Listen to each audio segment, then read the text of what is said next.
주방에 가서 요리 좀 해봐. 우리 엄마한테 내 솜씨 좀 보여드리게. 남자친구가 웃으며 나를 주방으로 떠밀었을 때만 해도 나는 이것이 그저 평범한 가족 식사 자리일 뿐이라고 생각했다.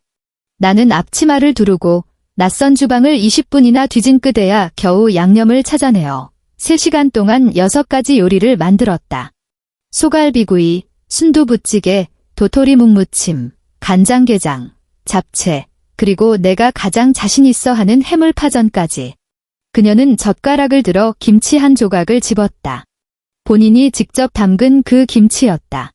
천천히 다 씹어 삼킨 그녀는 내 요리들을 쓱 훑어보더니 소갈비구이를 딱 한 입 맛보고는 이내 젓가락을 내려놓았다. 한참 멀었네. 시집 오면 연습 좀 단단히 해야겠다. 그 순간 내 어금니가 꽉 맞물리는 소리가 들렸다. 나는 자리에서 일어나 양손으로 식탁 가장자리를 짚었다. 그러고는 6가지 요리가 가득 차려진 그 식탁을 그녀의 그 잘난 김치 접시와 함께 바닥으로 완전히 엎어버렸다. 그렇게 불만이 많으시면 이 결혼 그냥 없던 일로 하시죠. 이야기 시작에 앞서 구독과 좋아요를 눌러주시고 지금 어디서 시청하고 계신지 댓글로 남겨주세요. 반갑게 인사드리겠습니다. 자, 그럼 이야기 시작합니다. 백화점 지하 1층 식품관은 에어컨 바람이 제법 쌀쌀했다. 윤민희는 정육 코너 앞에 서서 금빛 리본으로 묶인 냉장 쇼케이스 안에 한우 선물 세트를 뚫어져라 쳐다보고 있었다. 손님, 오늘 갓 들어온 최고 등급 안심과 갈비 세트예요. 어르신들 선물용으로 이만한 게 없죠. 유니폼을 입은 판매원 아주머니가 나무 상자를 쓱 밀어주며 말했다. 민희는 나무 상자 오른쪽 아래에 붙은 가격표를 슬쩍 보았다. 48만 원의 식품회사에서 밀키트 연구개발직으로 일하며 받는 그녀의 실수령액은 국민연금과 건강보험료를 떼고 나면 400만 원 남짓이었다. 이 고기 한 상자는 그녀 월급의 10분의 1에 달했다. 이걸로 할게요. 그녀는 코트 주머니에서 카드를 꺼내 건넸다. 카드 단말기에서 영수증이 나오는 작은 소리는 시끄러운 백화점 소음에 묻혔지만 민희가 영수증을 받아들 때 그녀의 손가락은 무의식 중에 종이 끝을 꽉 쥐고 있었다. 남자친구 강도윤과 교제한 지 1년 반 만에 처음으로 그의 집에 정식으로 인사하러 가는 길이었다. 어젯밤 내내 인터넷에 남자친구 부모님 첫인사 선물을 검색하던 그녀는 결국 이 비싼 정성을 사기로 마음먹었다. 30분 후 민희는 분당으로 향하는 택시 뒷좌석에 앉아 있었다. 강도윤은 그녀 옆에 앉아 고개를 푹 숙인 채 엄지손가락으로 스마트폰 화면을 빠르게 넘기며 회사 이메일에 답장을 쓰고 있었다. 삼성전자 영업부 차장인 그는 주말에도 늘 처리해야 할 메시지가 산더미였다. 도윤 씨, 민희가 한우가 든 보랭백을 자기 무릎 쪽으로 끌어당겼다. 어머님 평소에 뭐 좋아하셔? 내가 산 이 고기 다 잘 드셔. 딱히 가리는 거 없으셔. 도윤은 고개도 들지 않은 채 손가락으로 계속 화면을 두드렸다. 너무 긴장하지 마. 우리 엄마 그냥 은퇴한 평범한 중학교 선생님이야. 사람 참 수더분하시니까. 택시는 분당의 한 고급 아파트 지하 주차장에 멈춰 섰다. 이 동네에서 알아주는 32평형 단지였다. 두 사람은 엘리베이터를 타고 15층으로 올라갔다.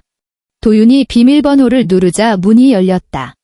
현관 센서 등이 켜지고 민희는 하이힐을 벗고 바닥에 놓인 회색 손님용 슬리퍼로 갈아 신었다. 거실에는 흠집 하나 없는 하얀 대리석 타일이 깔려 있었고 소파는 짙은 갈색의 천연 가죽 소재였다. 오정숙은 거실 한가운데 서 있었는데 베이지색 니트 카디건을 걸치고 있었다. 무심하게 걸친 듯 보였지만 차르르 떨어지는 핏과 은은한 광택에서 예사롭지 않은 원단임이 티가 났고 머리 역시 아침 일찍 미용실에 들러 드라이를 받고 온 것이 분명했다. 어머, 왔니? 오정숙의 시선이 민희의 얼굴에 1초 정도 머물렀다가 이내 그녀가 들고 있는 커다란 보랭백으로 향했다. 어머님 안녕하세요. 윤민희라고 합니다. 김민희는 허리를 숙여 양손으로 쇼핑백을 건넸다. 처음 뵙겠습니다. 작은 정성이에요. 오정숙은 백을 받아들고 지퍼를 열어 슬쩍 보더니 한우 포장지에 붙은 등급 라벨을 눈으로 쓱 훑었다. 그녀의 표정에는 아무런 변화가 없었고 그 무거운 나무 상자를 현관 신발장 위에 툭 올려놓았다. 뭘 이런 걸 다 신경 썼니? 매일 오는 택배를 받는 것처럼 무미건조한 말투였다. 미니의 손은 허공에서 잠시 멈칫하다가 천천히 거두어졌다. 도윤은 신발을 갈아 신고는 곧장 소파로 걸어가 앉더니 리모컨을 들어 텔레비전을 켰다. 엄마, 오늘 점심 뭐야? 나 배고파 죽겠어. 지금 준비할 거야. 오정숙은 주방으로 몸을 돌려두어 걸음 걷다가 돌연 걸음을 멈추고 현관에 뻘쭘하게 서 있는 미니를 돌아보았다. 미니라고 했지? 네, 어머님. 미니는 얼른 자세를 바로잡았다. 도윤이한테 들으니까 판교에 있는 무슨 식품회사 다닌다며? 연구원이라고? 네, 주로 밀키트 레시피 개발을 담당하고 있습니다. 그럼 요리 솜씨가 제법이겠네. 오정숙은 주방 쪽을 손가락으로 가리켰다. 주방에 가서 요리 몇 개만 좀 해보렴. 내 며느리 될 사람 솜씨 좀 보자꾸나. 미니는 그 자리에 얼어붙었다. 거실 텔레비전에서는 주말 예능 프로그램이 요란한 웃음소리를 내며 방송되고 있었다. 그녀는 고개를 돌려 소파에 앉은 도윤을 쳐다보았다. 텔레비전 화면만 뚫어져라 보던 도윤은 시선을 느끼고서야 고개를 돌려 씩 웃었다. 우리 엄마가 원래 좀 그래. 자기 솜씨가 궁금하신가 봐. 그냥 냉장고에 있는 재료로 대충 해. 편하게 해. 말을 마친 그는 다시 텔레비전으로 고개를 돌리며 거실 테이블 위에 있던 스마트폰을 집어들었다. 아무도 더는 입을 열지 않았다. 오정숙은 이미 식탁으로 다가가 의자를 빼고 앉아 물을 한 잔 따르고 있었다. 미니는 현관 수납장 위에 가방을 올려놓고 코트를 벗은 뒤 완전히 낯선 그 주방으로 걸어 들어갔다. 싱크대는 물기 하나 없이 깨끗했다. 미니가 양문형 냉장고를 열자 안에는 식재료가 꽉 들어차 있었다. 먹기 좋게 썰어 핏물을 뺀 소갈비, 깨끗하게 씻은 도토리묵, 손질을 마친 살아있는 꽃게, 그리고 껍질을 다 깐 양파와 통마늘 한 봉지. 오늘 아침 일찍 장을 봐서 깔끔하게 다듬어둔 것이 분명했다. 식재료는 완벽하게 준비되어 있었지만 미니가 양념을 찾으려고 돌아선 순간 동작이 멈추고 말았다. 가스레인지 옆에 양념 선반이 텅 비어 있었다. 그녀는 싱크대 아래 서랍을 열어보았지만 냄비와 프라이팬뿐이었다. 발돋움을 해 전자레인지 위쪽 상부장을 열자 간장병과 굵은 소금통이 제일 깊숙한 곳에 밀어넣어 있었다. 그녀는 다시 쪼그려 앉아 냉장고 맨 아래 채소 칸을 열었고 커다란 배추 몇 포기 뒤에 숨겨진 참기름병을 손으로 더듬어 찾아냈다. 모든 양념통의 위치가 철저하게 뒤죽박죽으로 섞여 있었다. 미니는 크게 심호흡을 한 뒤 도마 위에 놓인 앞치마를 집어 허리에 둘렀다. 소매를 팔꿈치까지 걷어붙이고 갈비를 씻기 시작했다. 핏물이 싱크대 배수구로 흘러내려갔고 얼음장 같은 물에 닿은 그녀의 손가락은 붉게 달아올랐다. 거실에서 대화 소리가 들려왔다. 도윤아, 너희 사촌 누나 엊그제 선봤단다. 주방까지 아주 또렷하게 들릴 만큼 오정숙의 목소리는 작지도 크지도 않았다. 그래. 상대방은 뭐 하는 사람인데? 치과 의사래. 강남에서 자기 병원 한단다. 그건 둘째 치고 남자 쪽 집안 조건이 아주 좋다는구나. 청담동에 아파트가 2채고 부모님이 반포의 신혼집으로 새 아파트를 하나 더 사주신다더라. 그거 잘 됐네? 그럼. 결혼은 격이 맞는 집안끼리 하는 게 제일 중요한 거야? 결혼이 무슨 자선 사업도 아니고 두 사람 수준이 엇비슷해야 나중에 하찮은 일로 지지고 볶고 싸우지 않지. 오정숙은 물컵을 들어 한 모금 마셨다. 내 생각은 어떠니? 엄마, 이 뉴스 좀 봐. 도윤이 말을 돌렸다. 미니는 가스레인지 앞에 서서 긴 튀김 젓가락으로 프라이팬에서 지글지글 익어가는 해물파전을 뒤집었다. 기름방울이 튀어올라 그녀의 손등에 붉은 자국을 남겼다. 그녀는 찬물에 씻어내지도 않고 그저 앞치마에 손등을 쓱 문질렀다. 등 쪽의 셔츠는 주방의 열기와 허리를 숙여가며 이것저것 뒤지느라 흘린 땀으로 이미 흠뻑 젖어 차갑게 등줄기에 들러붙어 있었다. 1시간이 지났다. 아무도 주방에 들어와 도와줄까 묻거나 부족한 양념이 없는지 신경 쓰지 않았다. 2시간이 지났다. 소갈비구이 양념이 냄비 속에서 보글보글 끓어오르며 진한 고기 냄새를 풍겼다. 3시간 후. 민희는 환풍기를 껐다. 주방은 순식간에 고요해졌고 그녀의 약간 가빠진 숨소리만이 맴돌았다. 그녀는 앞치마를 벗어 문 뒤의 고리에 걸어두었다. 6가지 요리. 소갈비구이, 순두부찌개, 도토리 묵무침, 간장게장, 잡채, 그리고 그녀가 가장 자신 있어 하는 해물파전까지. 그녀는 쟁반을 들고 3번이나 왔다 갔다 하며 4인용 식탁을 가득 채웠다. 하얀 본차이나 접시 위에 담긴 음식들은 빛깔이나 담음새 하나 흠잡을 데가 없었다. 식사 다 되었습니다. 김인희가 조그맣게 말했다. 도윤은 스마트폰을 소파에 던져두고 다가와 의자를 빼며 말했다. 와, 냄새 끝내주는데. 민희 자기 솜씨 장난 아니다. 오정숙은 느릿느릿 걸어와 상석 의자를 빼고 앉았다. 식탁 위 6가지 요리를 훑어보는 그녀의 얼굴에는 여전히 아무런 표정이 없었다. 민희는 도윤의 맞은편에 앉아 양손을 무릎 위에 다소곳이 올린 채 허리를 꼿꼿하게 세웠다. 어른이 숟가락을 들기 전에는 아랫사람이 먼저 먹을 수 없는 법이었다. 오정숙이 젓가락을 들었다. 식탁에는 몇 가지 밑반찬이 놓여 있었는데 그중 하나는 그녀가 직접 담근 썰어놓은 김치였다. 그녀는 젓가락을 뻗어 김치 한 조각을 집어 입에 넣었다. 아삭거리는 소리가 조용한 다이닝룸에 유난히 크게 울렸다. 그녀는 천천히 씹어 삼킨 뒤에야 민희가 만든 요리로 시선을 돌렸다. 젓가락이 가장 가운데 놓인 소갈비구이 접시를 향했다. 오정숙은 고기를 집는 대신 젓가락 끝으로 접시 가장자리에 묻은 양념을 아주 조금 찍어 입에 넣고 맛을 보았다. 그러고는 가장 작은 갈빗대를 하나 집어들어 가장자리에 붙은 고기를 아주 조금 베어 물었다. 20번쯤 씹었을까? 그녀는 수저받침에 젓가락을 내려놓고 냅킨을 뽑아 입가를 꾹꾹 눌러 닦았다. 맛이 영. 민희의 무릎 위에 놓인 두 손에 잔뜩 힘이 들어갔다. 한참 멀었네.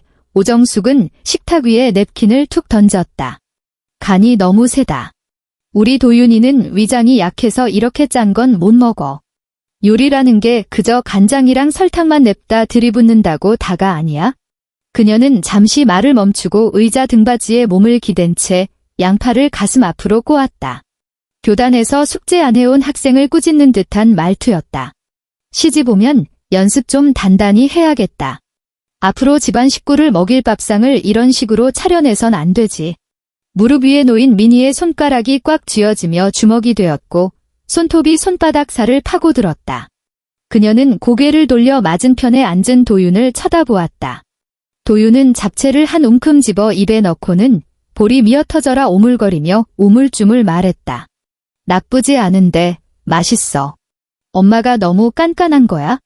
그의 눈은 식탁 위의 간장게장에만 고정되어 있을 뿐 민희에게는 곁눈질조차 주지 않았다. 민희는 자신의 어금니가 꽉 맞물리며 아주 미세하게 빠드득하는 소리를 낸다는 것을 느꼈다. 그 소리는 두개골을 타고 귓속으로 울려 퍼지며 도윤의 쩍쩍거리는 씹는 소리도 텔레비전 속 예능 프로그램의 웃음소리도 모두 집어삼켜버렸다. 3시간 동안 흘린 땀 48만 원짜리 한우. 20분 동안 허리를 굽힌 채 채소 칸 뒤에서 참기름을 찾던 참담함. 그리고 시집 오면 일하는 그 말. 민희는 천천히 자리에서 일어났다. 의자가 대리석 바닥에 긁히며 날카로운 소리를 냈다. 오정숙이 미간을 찌푸리며 그녀를 올려다보았다. 뭐 하는 거니? 어른이 아직 식사 중인데. 민희는 양손으로 식탁 가장자리를 짚었다. 대리석 상판의 차가운 기운이 손바닥을 타고 온몸으로 퍼져나갔다. 그녀는 오정숙의 눈을 쳐다보지도 도윤을 쳐다보지도 않았다.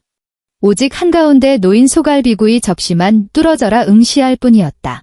순간 그녀는 양팔에 동시에 힘을 빡 주며 손목을 위로 힘껏 들어 올렸다.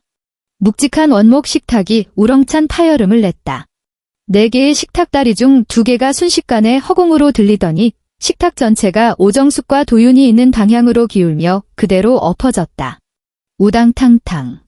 수십 개의 본차이나 접시가 단단한 대리석 바닥에 한꺼번에 곤두박질 치며 귀를 찢는 듯한 파열음을 냈다. 순두부찌개의 빨간 기름이 새하얀 벽면으로 튀었다.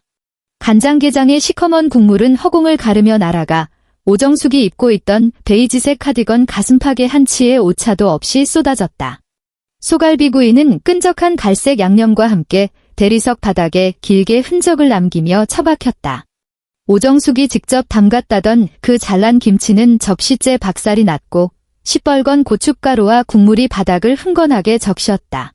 악! 오정숙이 찢어질 듯한 비명을 지르며 의자와 함께 뒤로 발라당 나자빠졌다. 도윤이 화들짝 놀라며 자리에서 뛰어오르다 종아리로 뒤에 있던 의자를 쳐서 쾅 하고 넘어뜨렸다. 그는 눈을 휘둥그레 뜬 채 난장판이 된 바닥을 한 번, 그리고 식탁 앞에 서 있는 민희를 한 번 번갈아 보며 입술을 파르르 떨었다. 너 미쳤어. 민희는 손을 거두었다. 자신의 손바닥을 내려다보니 잡채에 참기름이 약간 묻어 있었다. 그녀는 앞치마에 대충 쓱쓱 닦아내고는 앞치마 끈을 풀어 양념과 깨진 사기그릇 조각들이 뒤엉킨 그 쓰레기 더미 위로 툭 던져버렸다. 그녀는 현관으로 걸어가 가방을 집어들고 하이힐을 신었다. 그렇게 불만이 많으시면 민희는 현관문 손잡이를 틀어진 채 고개를 돌렸다. 바닥에 주저앉아 엉망진창이 된 가슴팍을 부여잡고 사시나무 떨듯 떨고 있는 오정숙을 바라보는 그녀의 목소리는 소름 끼치도록 차분했다. 이 결혼 그냥 없던 일로 하시죠. 그녀는 손잡이를 내리고 문을 열고 나갔다. 쾅 하는 소리와 함께 두꺼운 철제 현관문이 아파트 안의 비명과 욕설을 완벽하게 차단해버렸다. 민희는 엘리베이터 앞으로 걸어가 하행 버튼을 눌렀다. 문이 열리자 그녀는 안으로 들어가 서서히 닫히는 문틈을 바라보았다. 닫히는 문틈 사이로 그녀를 쫓아나오는 사람은 아무도 없었다. 엘리베이터가 내려가기 시작하며 무중력 상태 같은 붕 뜨는 느낌이 전해졌다. 그제야 민희는 양옆으로 늘어뜨린 자신의 두 손이 미친 듯이 떨리고 있다는 사실을 깨달았다. 들고 있던 가죽 가방의 금속 장식마저 달그락거리며 마찰음을 낼 정도였다. 늦은 밤, 마포구 합정동. 6평 남짓한 비좁은 원룸이었다. 형광등은 켜지 않았고 덜 닫힌 커튼 틈새로 스며든 가로등 불빛만이 방바닥에 길쭉한 빗줄기를 만들어내고 있었다. 민희는 침대 끝에 등을 기댄 채 바닥에 주저앉아 있었다. 겉옷은 침대 위에 던져두었고 땀에 흠뻑 젖었다가 뻣뻣하게 말라버린 셔츠를 그대로 입고 있어 피부에 닿는 감촉이 영 불쾌했다. 바닥에 내팽개쳐 둔 스마트폰 화면에 불이 들어왔다. 징징. 17번째 진동이었다. 민희는 고개를 숙여 화면에 떠오른 메시지 알림창을 내려다보았다. 발신인은 전부 도윤이었다. 처음 세 통은 그녀가 집을 나선 지 30분쯤 지났을 때 온 것이었다. 어떻게 이럴 수가 있어? 우리 엄마 놀라서 알아누우셨어. 지금 청심환 드시고 난리도 아니야. 아무리 입맛에 안 맞는다고 식탁을 엎어버리냐. 그게 사람이 할 짓이야. 그 다음 메시지들은 2시간쯤 텀을 두고 왔다. 민희야, 좀 진정해봐. 우리 시간 내서 얘기 좀 하자. 너 오늘 너무 충동적이었어.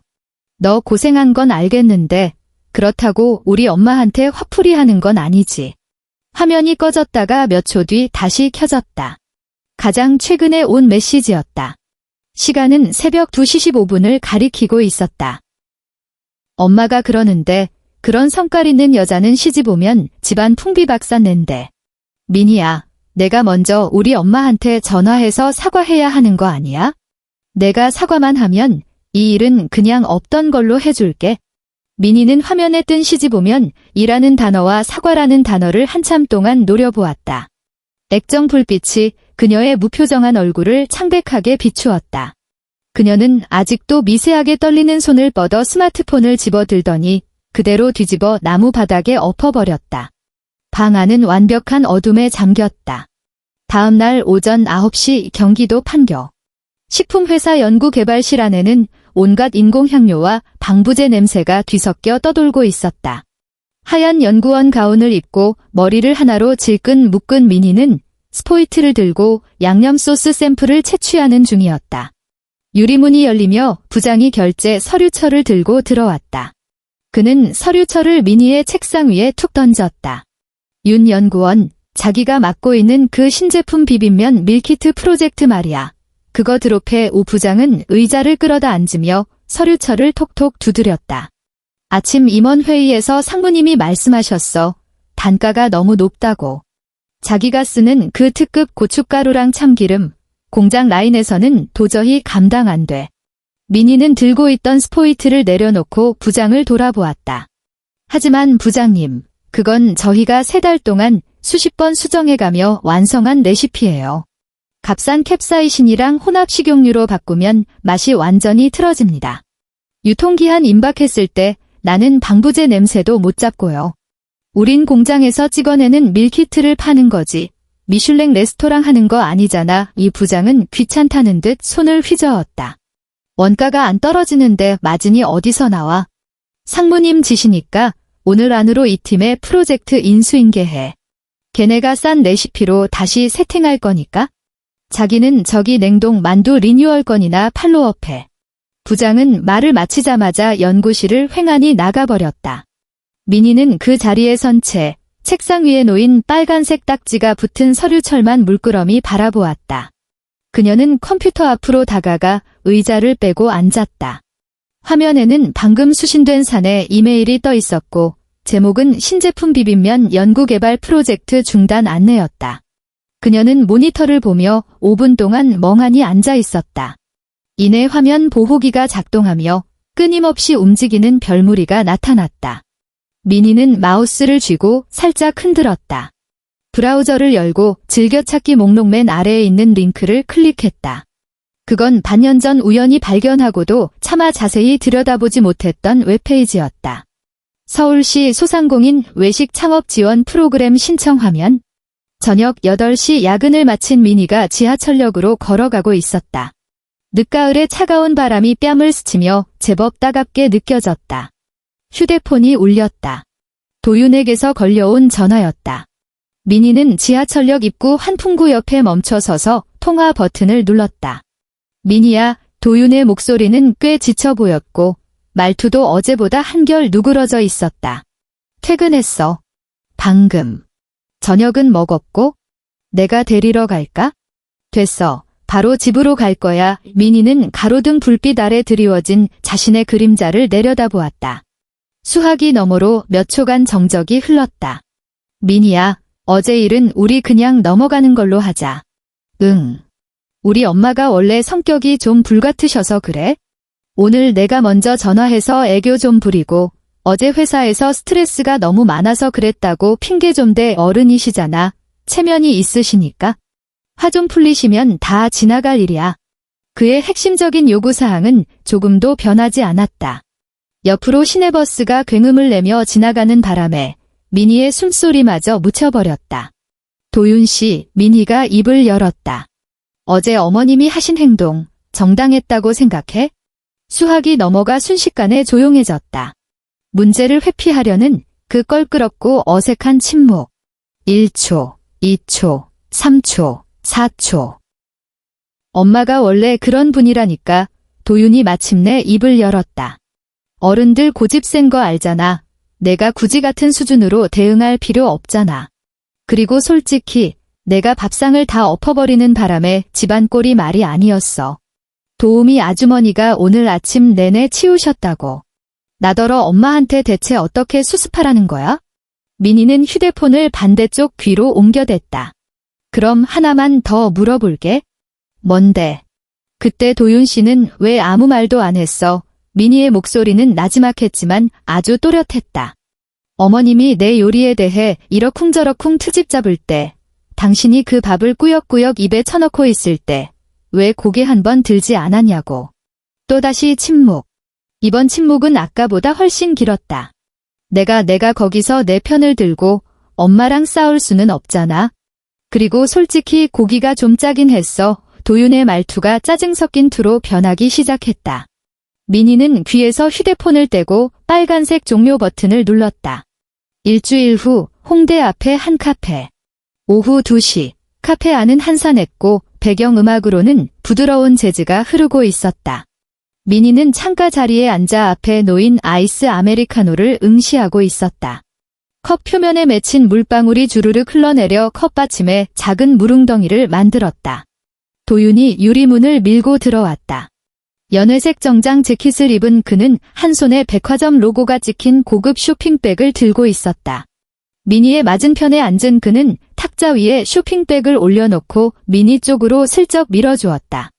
엄마가 전해주라더라. 도윤이 억지로 미소를 지어 보였다. 엄마 딴에는 화해의 제스처야. 미니는 금박 로고가 박힌 쇼핑백을 물끄러미 보다가 손을 뻗어 내용물을 꺼냈다. 국내 로드숍 브랜드의 저렴한 기초 화장품 3종 세트였다. 미니도 아는 브랜드였다. 대형마트 화장품 코너에서도 흔하게 볼 수 있는 세트 가격이 기껏해야 4만 원 정도 하는 제품이었다.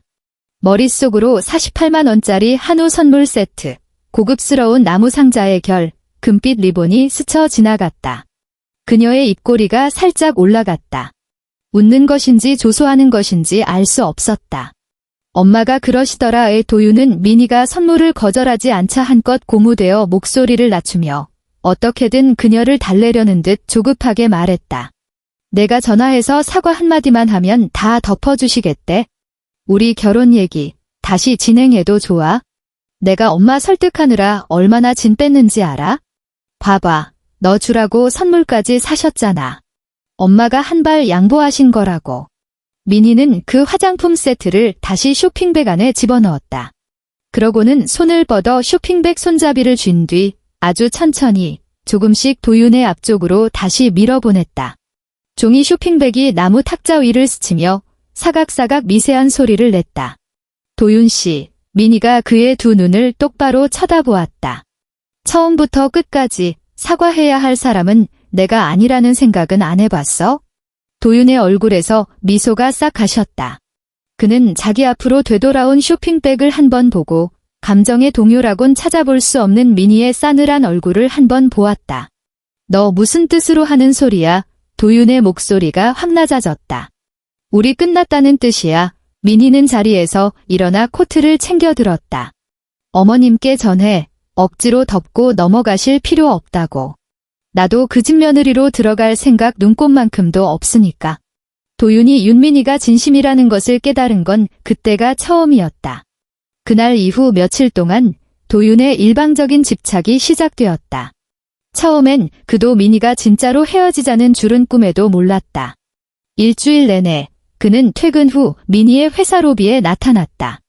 전화 한 통 없이 그저 미니가 즐겨 마시던 아이스라테 한 잔을 손에 든 채 스피드게이트 밖에 우두커니 서 있었다.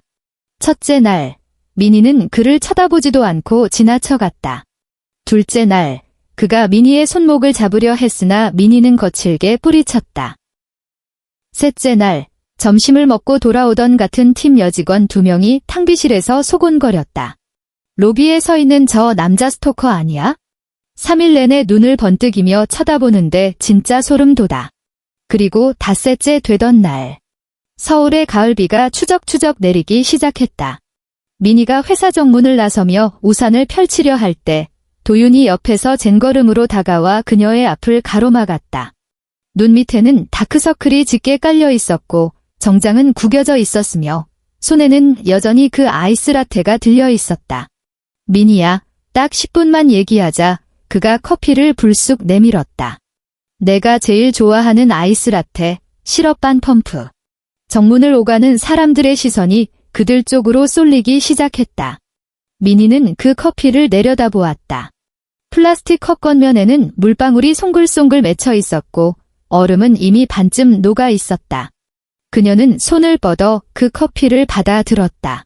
도윤의 눈이 반짝이며 입꼬리가 막 올라가려던 참이었다. 미니는 커피를 들고 정문 밖 배수로 쇠창살 쪽으로 걸어갔다.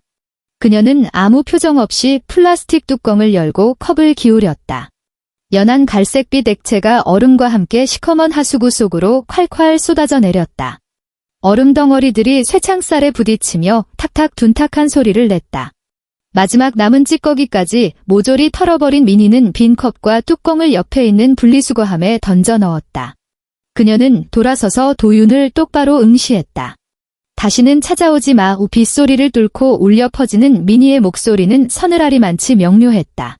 내가 한 말은 진짜 헤어지자는 거지. 사랑 싸움 하자는 게 아니야.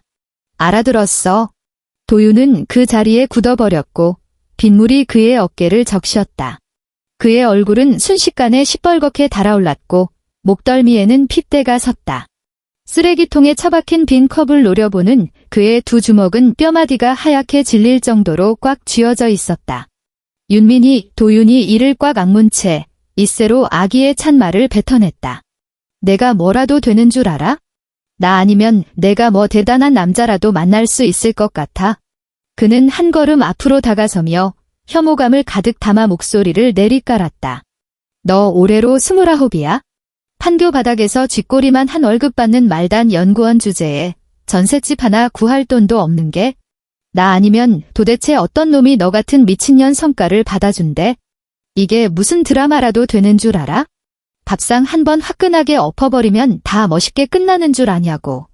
몇 걸음 떨어져 서 있던 민희는 그 악담을 조용히 다 듣고만 있었다. 그가 말을 끝마치자 민희는 분노와 수치심으로 일그러진 그의 얼굴을 빤히 바라보았다. 그러고는 픽 하고 실소를 터뜨렸다.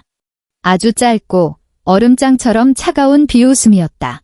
분노도 원망도 섞이지 않은 상대를 완전히 밑바닥까지 간파하고 철저히 경멸할 때나 지을 수 있는 표정이었다. 그 웃음에 도윤은 등골이 오싹해지는 것을 느꼈고 쏟아내려던 다음 욕설은 목구멍으로 쏙 기어들어가 버렸다. 민희는 단 한마디도 대꾸하지 않고 까만 우산을 펼쳐들고는 비 내리는 거리로 몸을 돌려 사라졌다. 헤어진 지 2달째 되던 달. 민희는 부장의 책상 위에 사직서를 올려놓았다. 부장은 잡는 신용조차 하지 않고 인사팀 가서 절차 밟아라는 말만 툭 던졌다. 회사 정문을 나서는 순간 민희는 어깨를 짓누르던 무거운 짐 덩어리 하나가 날아간 것 같은 홀가분함을 느꼈다. 그녀는 계산기를 꺼내 들고 돈 계산을 해보았다. 5년 동안 먹고 싶은 거 안 먹고 입고 싶은 거 안 입으며 악착같이 모은 돈이 3,200만 원, 거기에 방금 승인받은 서울시 소상공인 창업대출금 4천만 원을 합치면 총 7,200만 원이었다. 서울 하늘 아래 이 돈으로는 외진 골목에 있는 코딱지만 한 가게 하나 얻는 게 고작이었다. 그녀는 2주일 동안 상가 자리를 보러 다닌 끝에 결국 연남동 골목길 가장 후미진 곳에서 막 비워진 작은 점포 하나를 찾아냈다. 번화한 지하철역에서 무려 20분이나 걸어 들어와야 했고 골목 양옆으로는 낡은 빌라들만 늘어서 있었으며 심지어 가로등 하나는 깜빡거리며 수명을 다해가고 있었다. 12명 앉으면 꽉 차는 비좁은 가게였다. 계약날 부동산 중개소 소파에 앉은 건물주 아저씨는 돋보기 너머로 민희를 위아래로 훑어보았다. 아저씨가 계약서를 쓱 밀어주며 말했다. 이 골목은 너무 깊숙해서 지나가는 사람 발길이 뚝 끊기는 상권이야. 여기 이전에만 가게가 3번 바뀌었는데 돈가스집, 떡볶이집, 그리고 카페까지 전부 줄도사냈어. 제일 오래 버틴 집이 반년이야. 진짜로 여기 계약할 거야? 보증금 넣으면 함부로 못 빼. 민희는 탁자 위에 놓인 볼펜을 들어 뚜껑을 열었다. 네, 할게요. 그녀는 계약서 맨 뒷장에 춘민희라는 이름 석자를 또박또박 적어내렸다. 손끝에는 한치의 떨림도 없었다. 남은 돈으로 중고 주방집기를 들이고 직접 페인트를 칠해 벽을 꾸미고 조촐하지만 따뜻한 색감의 조명도 달았다. 오픈 하루 전 그녀는 손수 글씨를 적어넣은 작은 나무 입간판을 가게 문 앞에 내걸었다. 가게 이름은 딱 한 글자였다. 소금. 그날 분당 아파트에서 오정숙이 그녀가 만든 요리를 가리키며 쏘아붙였던 말이 떠올랐기 때문이다. 간이 너무 세다. 개업 후 첫 3달은 그야말로 지옥 같은 나날이었다. 알바생을 쓸 돈조차 없었던 민희는 모든 일을 혼자서 감당해야 했다. 매일 새벽 4시 가락동 농수산물 시장에 가서 가장 신선한 꽃게와 갈비를 샀고 질척거리는 미끄러운 시장 바닥을 손수레를 끌며 고군분투했다. 아침 6시에 가게로 돌아오면 끝없는 재료 준비가 시작되었다. 꽃게를 닦고 간장을 다리고 대파와 마늘을 다지고 갈비를 양념에 쟀다. 오전 11시에 문을 열어 밤 11시가 되어서야 영업을 마쳤다. 문을 닫고 나서도 산더미처럼 쌓인 설거지와 하수구에 낀 음식물 쓰레기를 치워야만 했다. 하루 16시간의 중노동. 그녀의 손은 엉망이 되었다. 핸드크림을 발라 매끄럽던 손가락은 하루 종일 물에 퉁퉁 불어 주름이 지고 껍질이 벗겨졌다. 피곤해 저러 칼질을 하다 손을 벤 것만 해도 7번이 넘었다. 가장 심하게 다쳤을 때는 오른손 엄지와 검지 사이가 깊게 파여 뚝뚝 떨어지는 붉은 피가 싱크대 수돗물에 씻겨 분홍빛으로 옅어지며 흘러내려갔다. 그녀는 그저 데일밴드를 칭칭 감고 그 위에 고무장갑을 덮긴 채 묵묵히 채소를 썰었을 뿐이다. 그 흉터는 훗날 영영 지워지지 않았다. 장사는 숨이 막힐 정도로 참담했다. 워낙 외진 곳에 있다 보니 온종일 동네 주민 2~3명이 들어와 제일 싼 국밥 한 그릇을 시켜 먹고 가는 날이 부지기수였다. 3번째 달 마지막 날, 다음 달 식자재 대금의 일부를 치르고 난 뒤 민희는 통장 잔액을 확인해 보았다. 잔고 화면에 뜬 숫자는 47만 3천 원. 당장 다음 달 월세조차 낼 수 없는 돈이었다. 그날 밤 11시 30분, 가게에는 손님이 단 한 명도 없었다. 민희는 문을 잠그고 밖에 간판 불을 끈 뒤 주방에 작은 전등 하나만 남겨두었다. 하루 종일 쫄쫄 굶은 탓에 위산이 올라와 속이 쓰렸다. 그녀는 싱크대 앞으로 다가가 점심에 남은 찬밥과 직접 담근 신김치 약간으로 아주 소박한 김치볶음밥 한 그릇을 뚝딱 만들었다. 고기 한 점 없이 그저 한쪽만 익힌 계란 프라이 하나를 얹었을 뿐이었다. 그녀는 그릇을 들고 텅 빈 12개의 좌석 한가운데에 덩그러니 앉았다. 숟가락을 들어 계란 프라이의 노른자를 톡 터뜨렸다. 반숙된 노른자가 주르륵 흘러내려 붉은 밥알들을 부드럽게 감쌌다. 그녀는 밥을 크게 한 숟갈 떠서 입에 넣었다. 김치의 새콤매콤함이 밥의 기름진 맛을 딱 잡아주었고 노른자는 고소하고 진한 풍미를 더했다. 불 조절이 기가 막혀서 밥알 한 알 한 알에 양념이 코팅된 채 은은한 불향까지 배어 있었다. 민희는 기계처럼 밥을 씹었다. 우물우물 씹던 중 아무런 예고도 없이 눈물이 툭 떨어졌다. 손등 위로 떨어진 눈물은 뜨거웠다.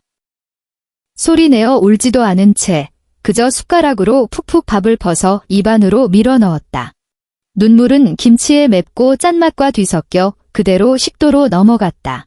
월세 낼 돈이 없어서 서러운 것도 아니었고 칼에 베인 손가락이 아파서 우는 것도 아니었다.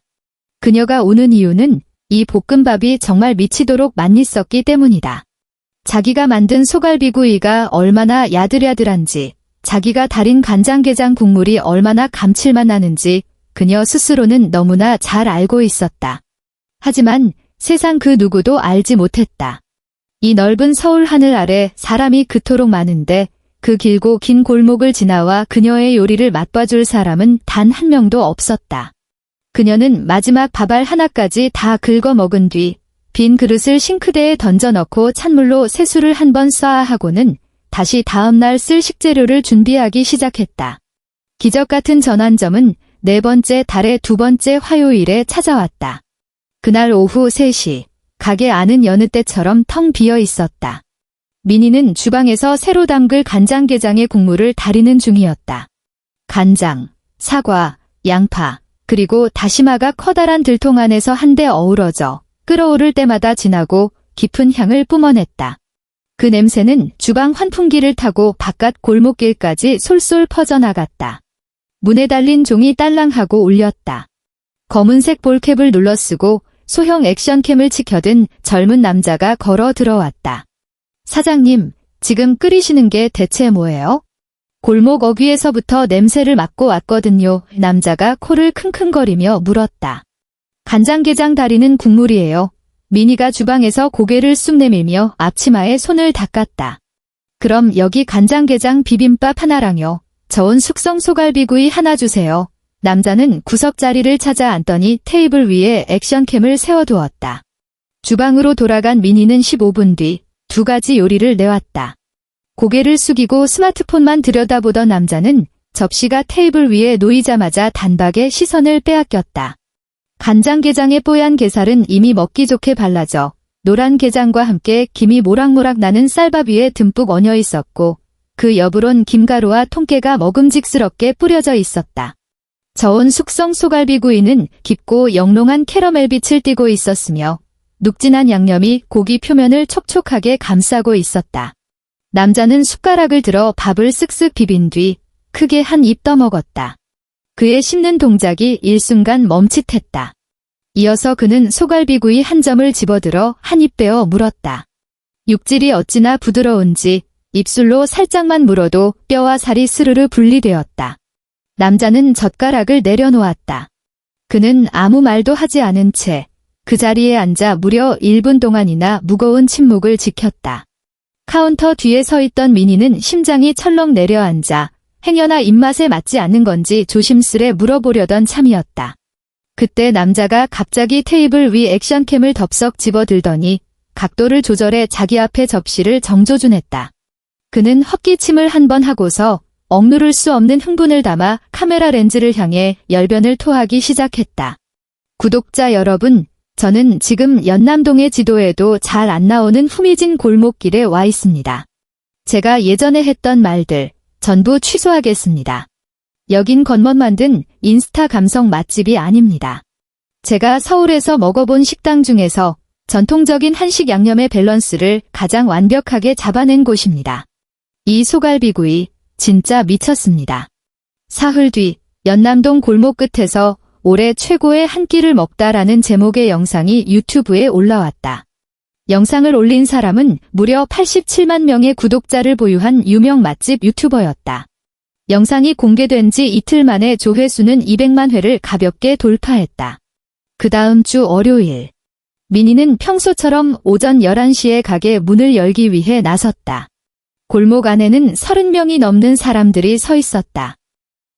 그들은 소금이라는 글자가 적힌 나무 입간판 앞에 한 줄로 길게 늘어서서 조용히 대기하고 있었다.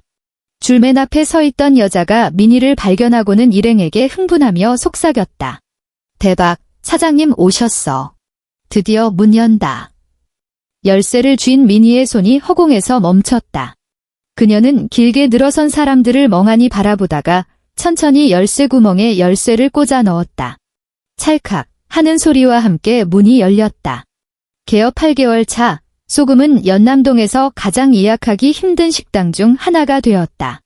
민희가 영업시간을 단축하고 하루 한정 수량만 판매했음에도 불구하고 가게 앞은 매일같이 문전성시를 이루었다.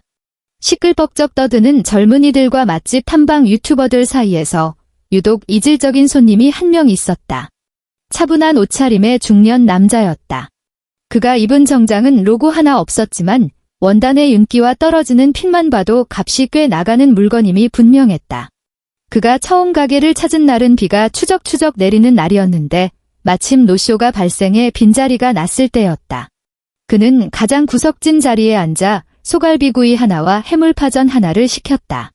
아주 느릿느릿 식사를 하던 그는 접시에 남은 마지막 양념 한 방울까지 파전에 싹싹 찍어 남김없이 비워냈다.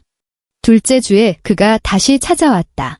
똑같은 구석 자리에 앉아 이번에는 간장게장을 시켰다.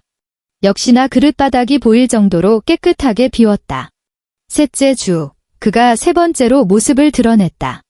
이번엔 밥을 다 먹고도 곧바로 계산대로 가지 않았다. 민희가 빈 그릇을 치우러 다가가자 남자가 자리에서 일어났다. 그는 별다른 표정 변화 없이 정장 안주머니에서 명함 한 장을 꺼내 양손으로 민희에게 건넸다. 윤 셰프님, 그가 처음으로 입을 열었다. 낮고 묵직한 목소리였다. 양념의 맛이 아주 훌륭합니다. 이 맛 계속 유지해 주십시오. 민희가 명함을 받아들자 남자는 가볍게 목례를 하고는 식당을 빠져나갔다. 민희는 손에 들린 명함을 내려다보았다. 흰 바탕에 검은 글씨, 군더더기 없이 깔끔한 디자인. 그곳에는 미쉐린 가이드 한국, 서울 지역 총괄 디렉터라고 적혀 있었다. 민희는 가벼운 종이 한 장을 쥔 채 그 자리에 망부석처럼 서 있었다. 주방에서 갈비가 보글보글 끓고 있는 소리가 그 순간만큼은 까마득히 멀게만 느껴졌다. 2달 뒤, 미쉐린 가이드 서울판이 발표되었다. 소금이라는 이름은 빕구르망 명단에 당당히 이름을 올렸고 그 옆에는 아주 좁은 공간에서 경이로운 수준의 전통 풍미를 구현해낸다는 극찬이 적혀 있었다. 다시 넉 달이 흘렀다. 새로운 연도의 가이드가 발표되는 갈라 디너쇼 행사. 소금이라는 이름 뒤에 붉은색 육망성 마크가 하나 추가되었다. 미쉐린 일스타.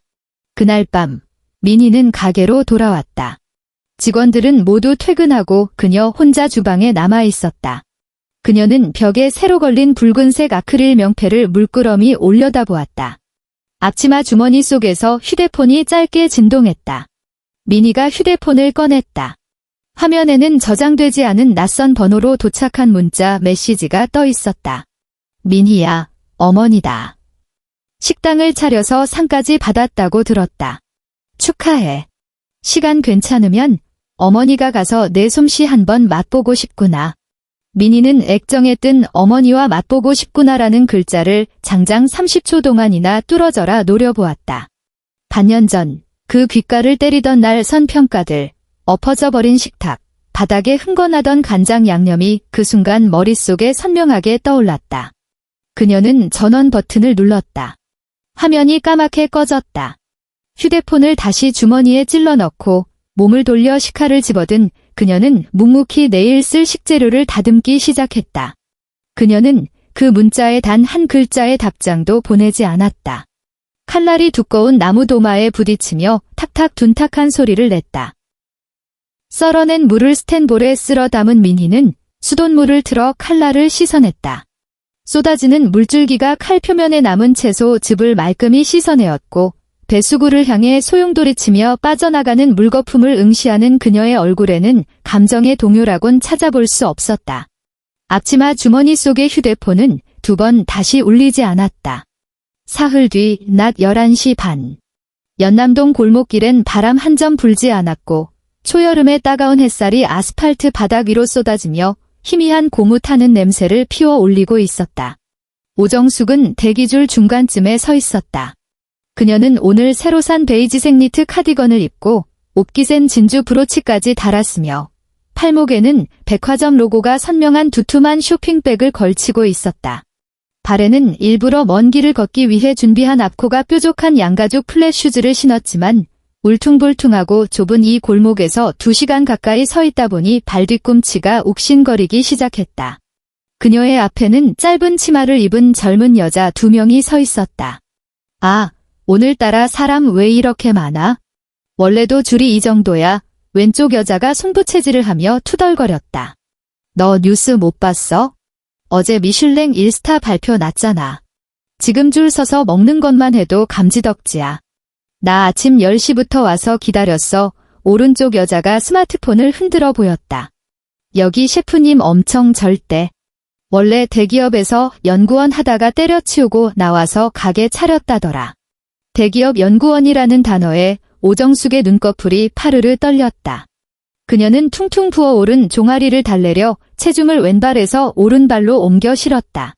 쇼핑백 끈이 손가락 살을 파고들자 손을 바꿔들었고 쇼핑백이 허벅지에 스치며 바스락거리는 소리를 냈다. 앞에 서 있던 여자가 고개를 돌려 오정숙을 힐끗 쳐다보았다. 여자의 시선이 진주 브로치와 다소 뻣뻣하게 굳은 오정숙의 자세에 1초쯤 머물렀다가 다시 고개를 돌리더니 일행에게 소곤거렸다. 이제 강남 사모님들까지 여기까지 넘어와서 줄을 서네. 이 집 진짜 대박 났나 보다. 오정숙의 손가락이 쇼핑백 끈을 꽉 움켜쥐었다. 요즘 젊은 것들은 어째 이리 버릇이 없느냐고 호통이라도 치고 싶었지만 목구멍까지 차오른 말을 꾹 삼켰다. 그녀는 줄맨 앞쪽을 올려다보았다. 낡은 붉은 벽돌담에 소금이라고 적힌 투박한 나무 간판이 걸려 있었다. 가게는 불쌍할 정도로 비좁았고 관도 이렇다 할 고급스러운 인테리어 하나 없이 횡했으며 번듯한 통유리 창조차 없었다. 이게 민희가 한식당이랍시고 차린 곳이라고. 차 한 대도 제대로 못 들어오는 이런 달동네 같은 골목 구석에서 기어코 별을 따냈다는 말인가? 오정숙은 숨을 깊게 들이마시며 쏟아지는 햇볕에 눈을 가늘게 떴다. 이틀 전 텔레비전 뉴스에서 그 얼굴을 똑똑히 보지 못했다면 김치 한 접시 때문에 자기 집 주방에서 쫓겨나듯 나갔던 그 계집애가 빳빳하게 다려진 셰프복을 입고 카메라 플래시를 한 몸에 받고 있을 줄은 꿈에도 믿지 못했을 것이다. 12시 15분에 마침내 대기줄이 훌쩍 줄어들었다. 종이 달린 나무 문이 열리고 검은 유니폼을 입은 아르바이트생이 고개를 내밀었다. 다음 손님, 들어오세요. 오정숙은 계단을 올라 문을 밀고 들어갔다. 훅 끼쳐오는 에어컨의 찬 공기와 함께 아주 진하고 복합적이면서도 깊은 맛을 내는 간장 다리는 냄새가 코끝을 찔렀다. 그녀에게 너무나도 익숙한 냄새.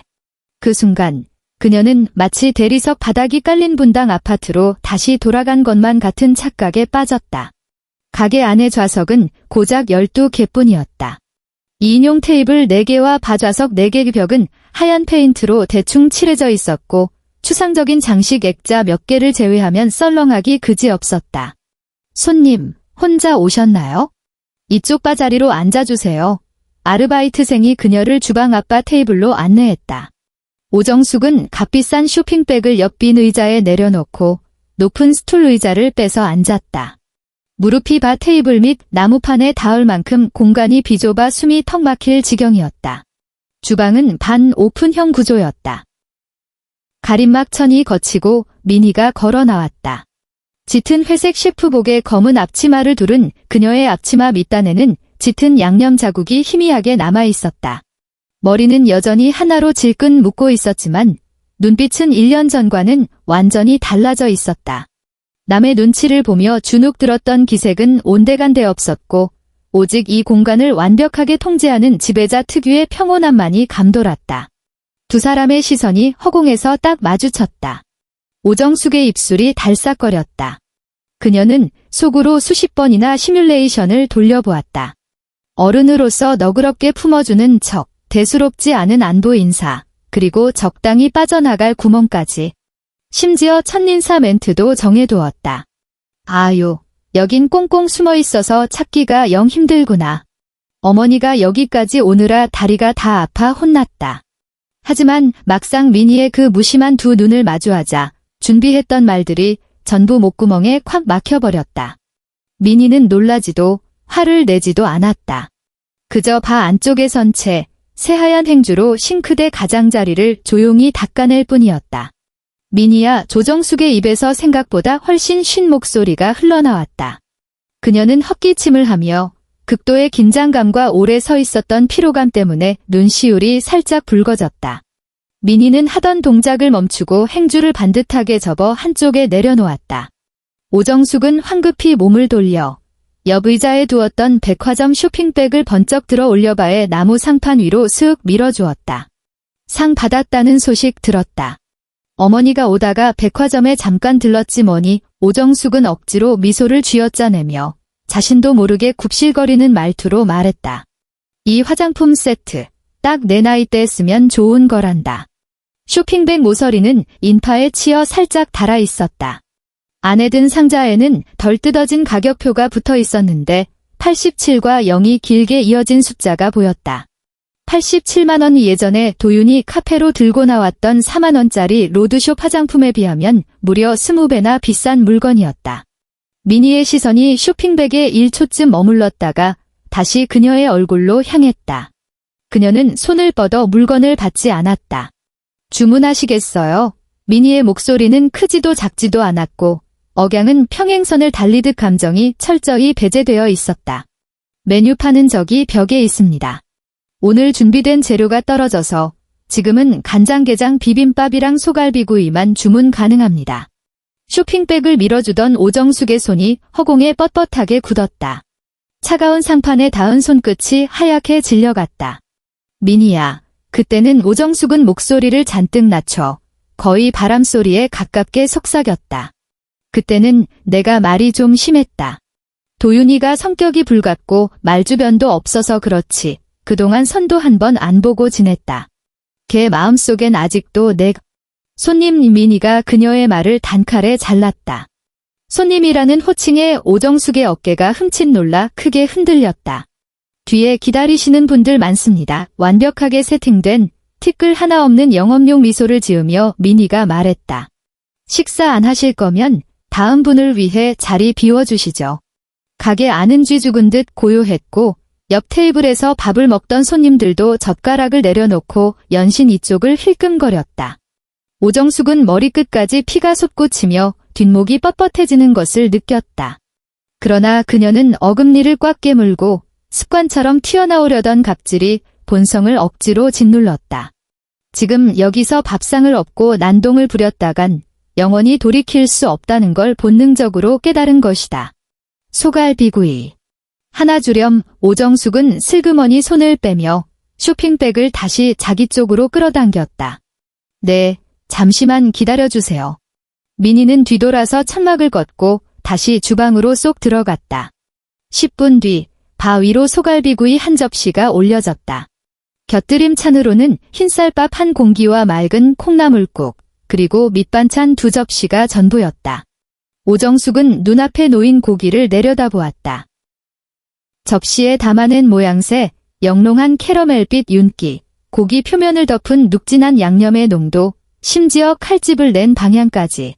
1년 전 그날 엎어져 박살이 났던 4인용 식탁 한가운데에 놓여있던 바로 그 요리와 소름 끼치도록 똑같았다. 이건 식당에서 파는 흔한 퓨전 요리가 아니었다.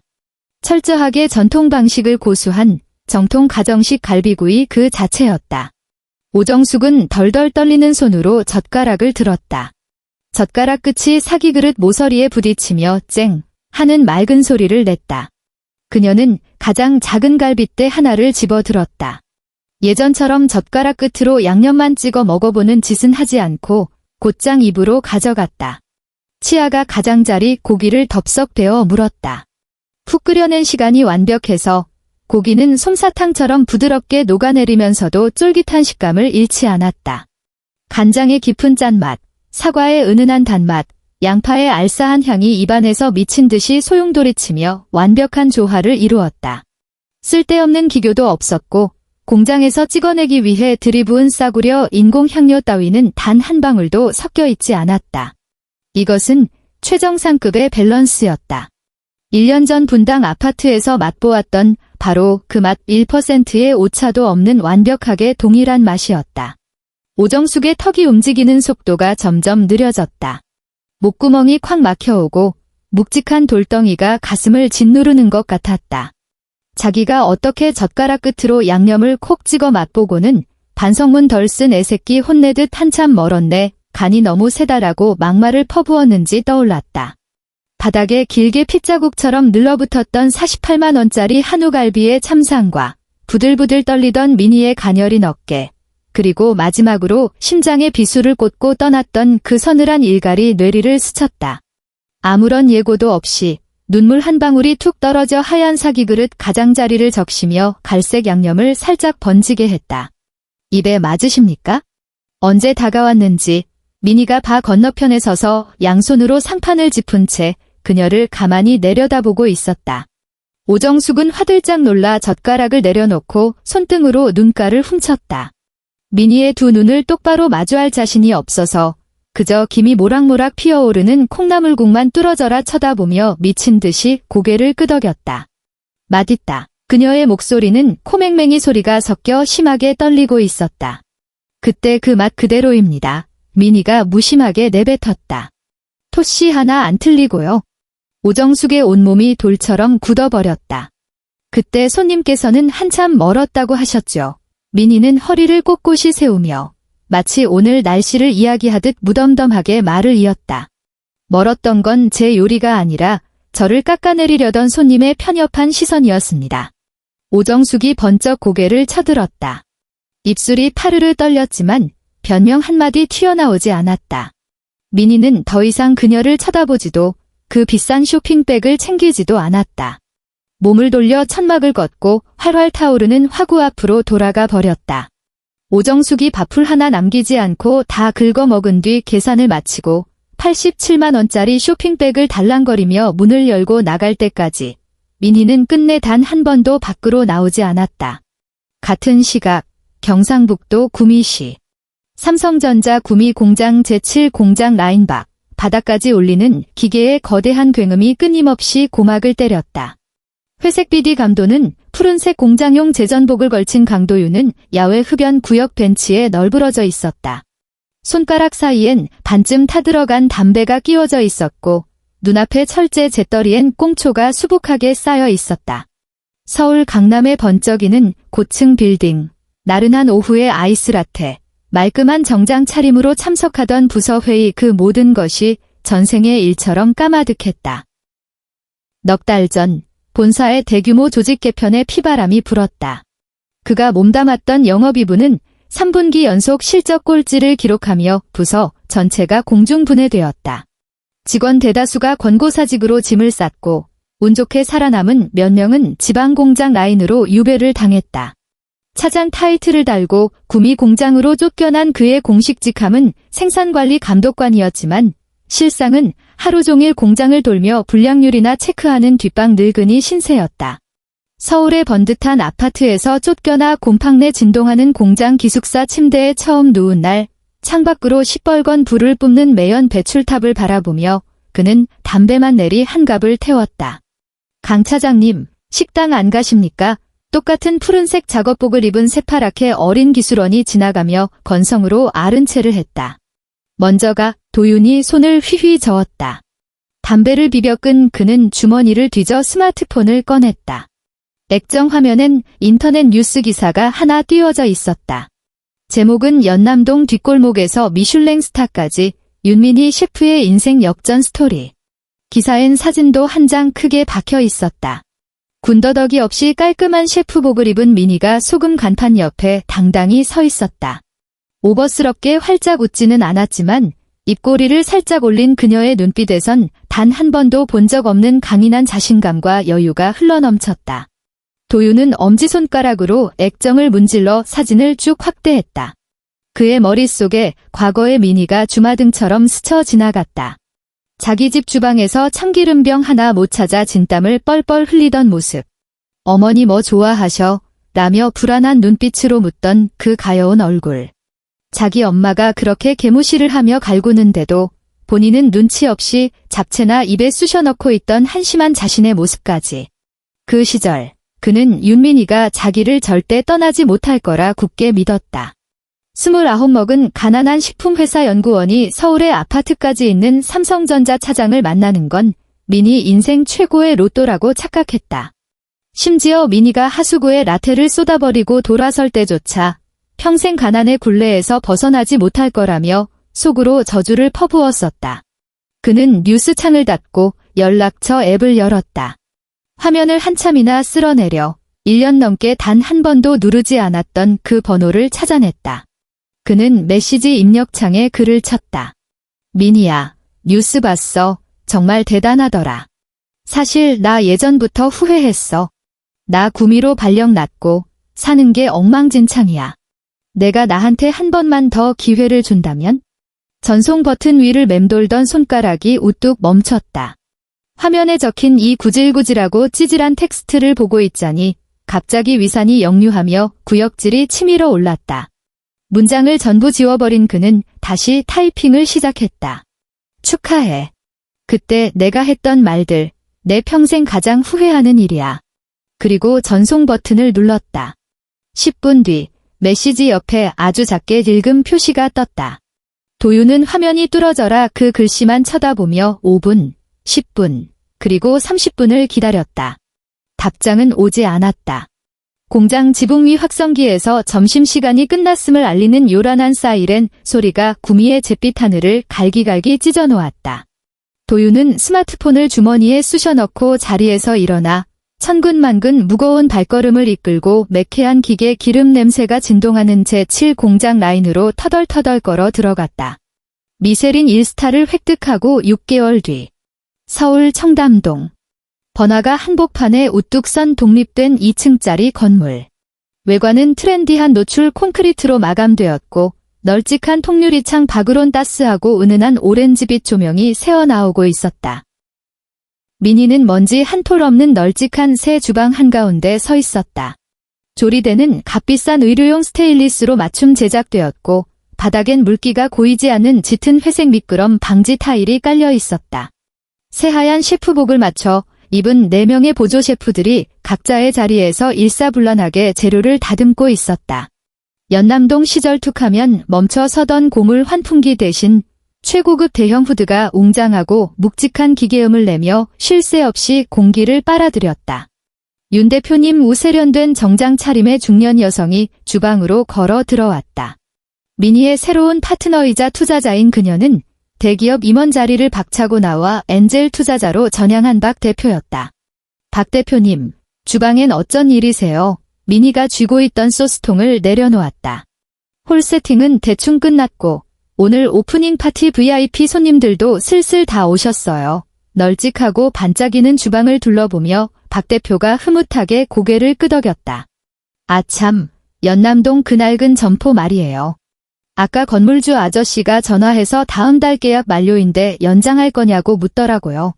두 군데 다 신경 쓰기 벅차시면 거긴 깔끔하게 접고 여기 청담동 본점에 올인하는 것도 나쁘지 않은 선택이에요.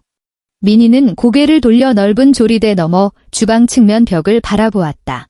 그 벽에는 고급 레스토랑에 흔히 걸려있는 명화나 비싼 장식품 따위는 하나도 없었다. 오직 소박한 나무 액자 하나만이 덩그러니 걸려있을 뿐이었다.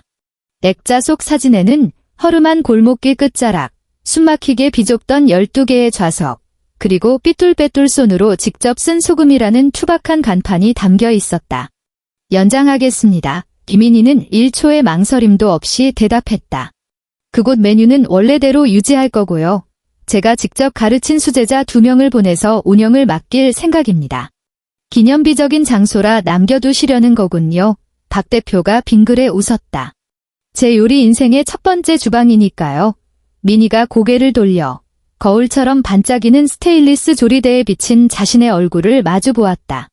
그 비좁은 12자리짜리 가게가 없었다면 청담동 한복판에 이 건물을 올리는 기적도 일어나지 않았을 겁니다. 박 대표는 고개를 끄덕이곤 홀 쪽으로 걸어나갔다. 청담동 본점이 문을 열고 반년이 흐르는 동안 오정숙은 연남동의 소금을 3번이나 더 찾아왔다. 그녀는 더 이상 빳빳하게 힘을 준 사모님 패션을 고집하지 않았고 백화점 쇼핑백 따위는 2번 다시 들고 오지 않았다. 늘 손님이 뜸한 한적한 오후 시간대를 골라 조용히 문을 열고 들어와 바의 가장 구석자리에 웅크리고 앉아 소갈비구이나 간장게장을 주문했다. 그녀는 언제나 밥 한 톨 남기지 않고 그릇을 싹싹 비운 뒤 계산대로 가서 카드를 내밀고 조용히 사라졌다. 더 이상 셰프를 불러달라며 행패를 부리지 않았고 미니가 가끔 매장에 들러 마주치는 날에도 의례적인 주문 확인 외에는 그 어떤 불필요한 대화도 나누지 않았다. 오정숙이 3번째 식사를 마치고 가게를 나설 때였다. 문을 열고 밖으로 나오자마자 골목 안에 커다란 방송용 카메라 여러 대가 진을 치고 있는 모습이 눈에 들어왔다.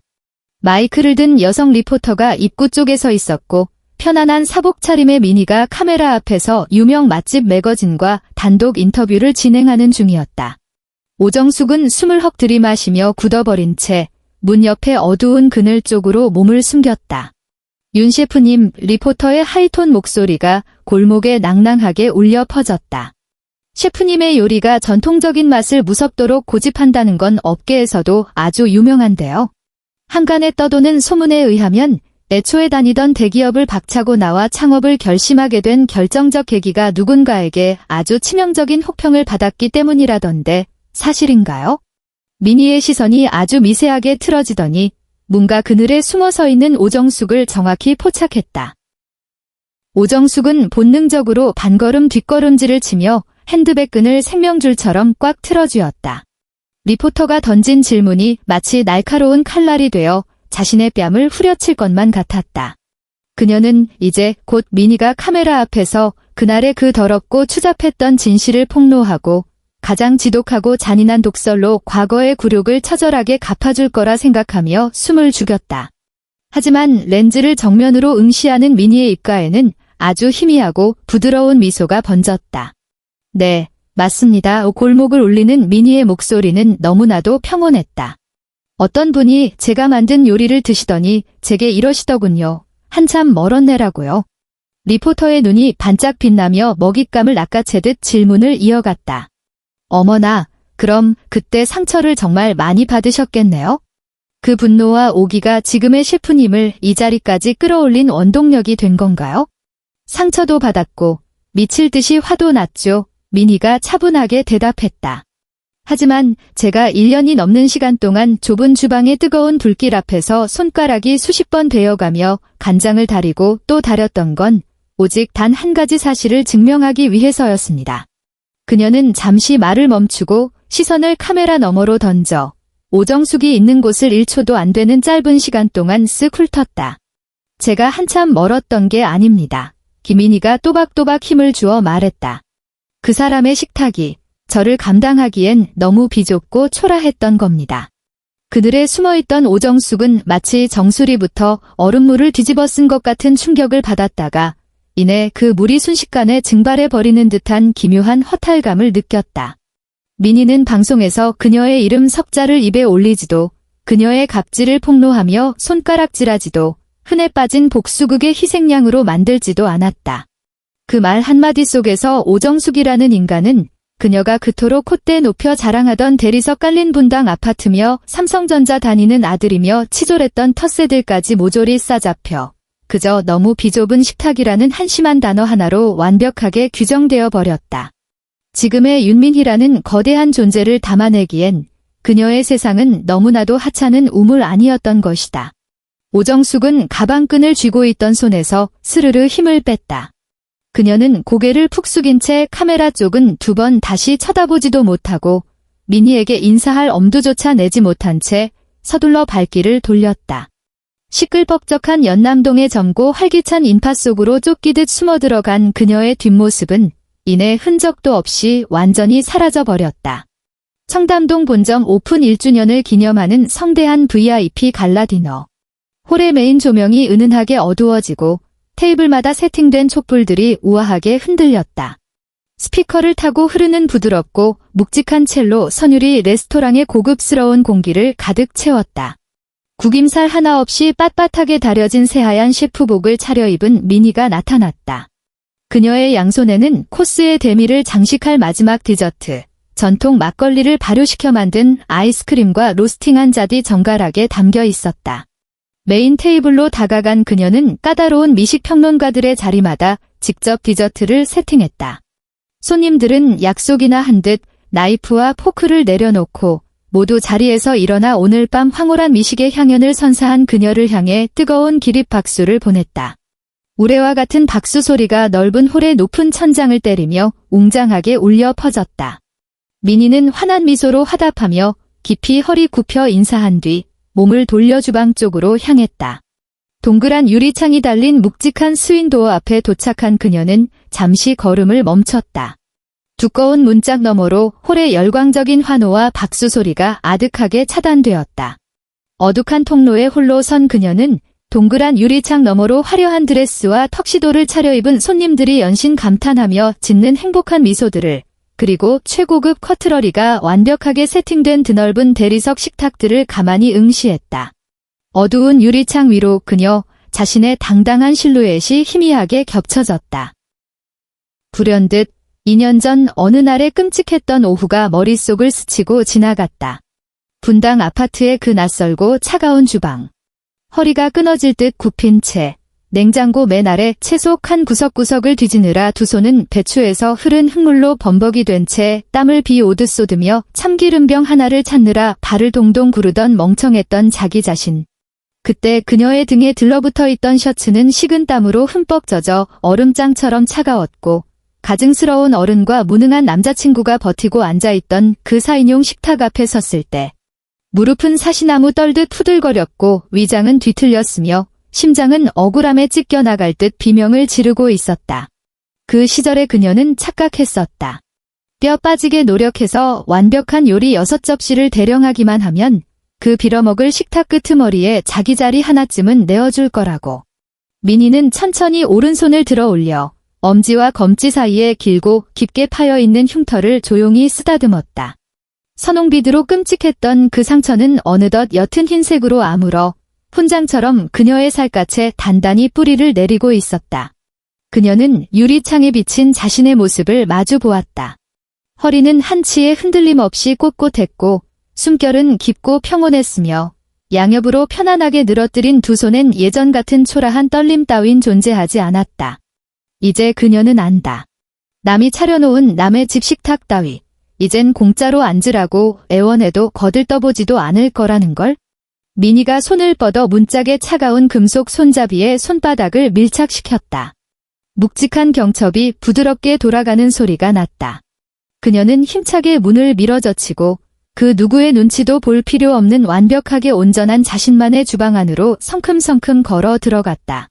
시청해주셔서 감사합니다. 저희 채널의 구독과 좋아요 잊지 마시고요. 그럼 다음 영상에서 뵙겠습니다.